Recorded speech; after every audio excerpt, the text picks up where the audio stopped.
ساڵی 2004 ئەموت ئەمریکا نیەتێکی زۆر پیسی هەیە لەگەڵ ئەم وڵاتەی ئێمە. والله ئێوە هەمومان بێئیش بکە و هەمومان بژێن بەسەر ئەو 2 دینارەی نەوتەوە کە پێمان ئەدرێ. دوای ئەگەر مەعاشیان لێ بڕین ئیتر ئێمە تێنە پەلە قاژەوە هەمومان ئەمرین لە برسا. دەی والله ئەمڕۆ ئەوەیە کە ئەیبینین بە چاوی خۆمان. مؤامرەکە دێتە دی، ڕۆژ بە ڕۆژ دێتە دی. والله لن ترضى عنا اليهود والنصارى حتى نتبع ملتهم. خوي تعالى القرآن فرمي ولن ترضى عنك اليهود ولا النصارى حتى تتبع ملتهم. والله لمن رازي نابن دي ايما بو بدسي خمان ولاتي خمان ويران كي بلام نازنم نريز دا آو اقرين، نريز دا كهرباء اقرين، نريز دا ولاتا كمان اقرين، نريز دا زويزار من اقرين، نريز دا هيج ناقرين ايما ملتكين خمان بدسي خمان چا خمان ناتا ملي خمان سربرين واقامان لخمان نيه هیچ نەبێنەوەی دواهاتووی خۆمان تفمان لێەکەن لەعنەتمان لێەکەن کە ئێمە وڵاتەکەمان کردە زبڵخانە بۆ هەموو گیانە تێلین. بۆیە بەڕێزان ئێمە بە ئەدەبی قورئان ئەدەب نەدراوی، ئێمە بە ئەدەبی قورئان ئەدەب نەدراوین. والله بڕۆ سەیری مەدرسەکانمان کە، بڕۆ سەیری مەکتەب کە، با بە ڕۆژی 5 مانگ یادی ڕاپەرڕینە. وەلەو ئەوە شتێکە والله ئەبێ حکومەت بێتە خۆیە، ئەبێ وەزارەتی پەروەردە بێتە خۆیە. بۆ ئەم هەموو عوتڵە بۆ مناڵ ئاوا گشتی بەرەڵا بوو، بۆ عالم کەسی وازی مناڵ کەسی ناخوێنێ. کورە بڕۆن سەیری دەرەجاتمان بکەن، بڕۆن سەیری پلەی تەلەبەکانتان بکەن، زان حاڵی چۆنە لە قوتابخانەیەکە 300 تەلەبەیە بە من ئەڵێن مامۆستا 300 تەلەبە لە ئەعدادیەکە لە ئامادەیەکە ئەڵێ 127 تەلەبە لە 3 دەرس بۆمان کەوتووە. کاتێ ناردمانەتە شوێن دایک و باوکانیانە بێن تاوەکو لەگەڵانە دانشین قسەیان لەگەڵا بکەین ئەڵێ 127 تەلەبە 21 باوکو دایک هاتبە. یەک ڕۆژ ئێمە قاعەمان ڕازانەوە تا بێن و دوو قسەیان بۆ بکەین تێیان گەێنین. وڵاتەکەمان بەرەو هەڵدێرە چی؟ ڕۆژی 5 مانگ عوتڵەی ڕاپەڕینە سەر چاو کەوتەتە ڕۆژ چوارشەمە. ئەی قەیناوی پێنجشەمە بۆ دەوام نەبێ، پێنجشەمەش فت.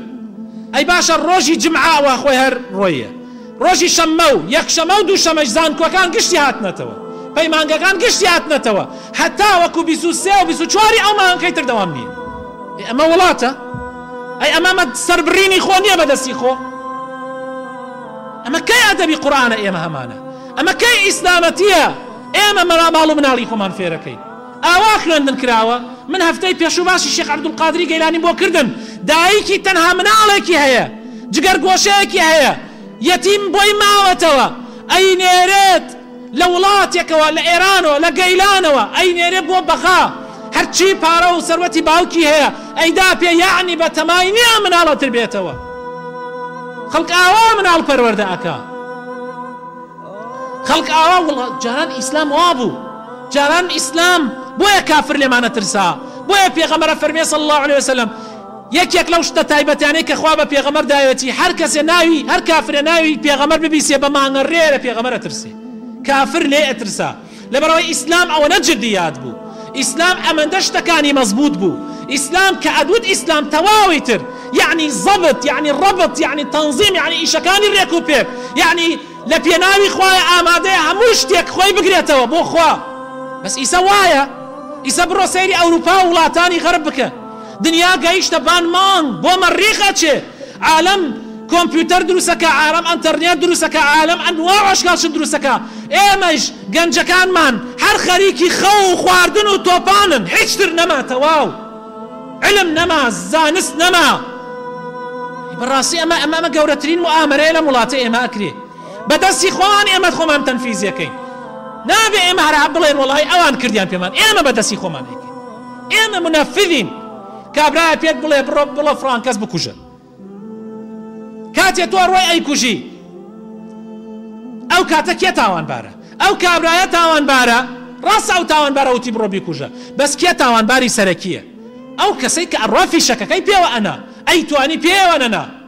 ئێمە خۆمان بەدەستی خۆمان ئەکوژین. ئەوان دێن بەرنامەکانمان لێ تێکەدەن، بەڵام ئێمە جێبەجێکەرین، ئێمە وڵاتێکین بەڕاستی لەسەرەوە تا خوار کەسمان ئاگامان لە هیچ نەماوە. هەر بەس ئەوەنە ئەڵێی ئیسە لە مواریداتە چی دەستکە بە بیخە گیرفانت دوای بەیانی هەرچی وێ بات بوێ. ئەیوا چۆنە بێ، ئەیوا چۆنە بێ،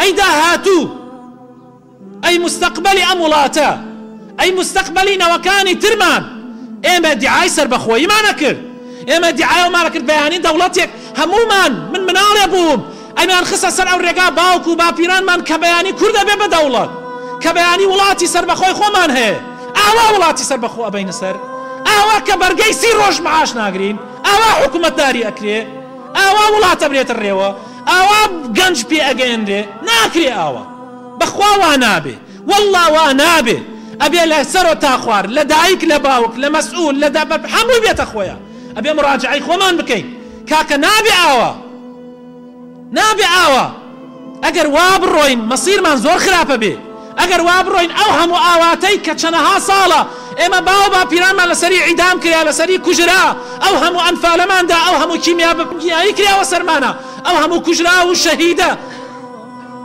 کە وڵاتی ملیۆن شەهیدن حەساو کە وڵاتی ئێمە هەر لە شێخ سەعیدی پیران و هەر لە پێش ئەوە هەر لە قازی محەماوە جیلێکی تراتە سەرا ئەوە دەی بەرە گشتمان خەریکە ئەگەر خەریکمان تەواوە بین ملەتمان جارێکان بەرەو دوواچێ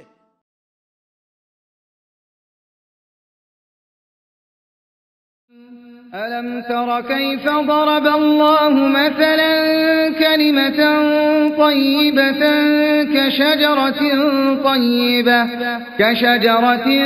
طيبة أصلها ثابت وفرعها في السماء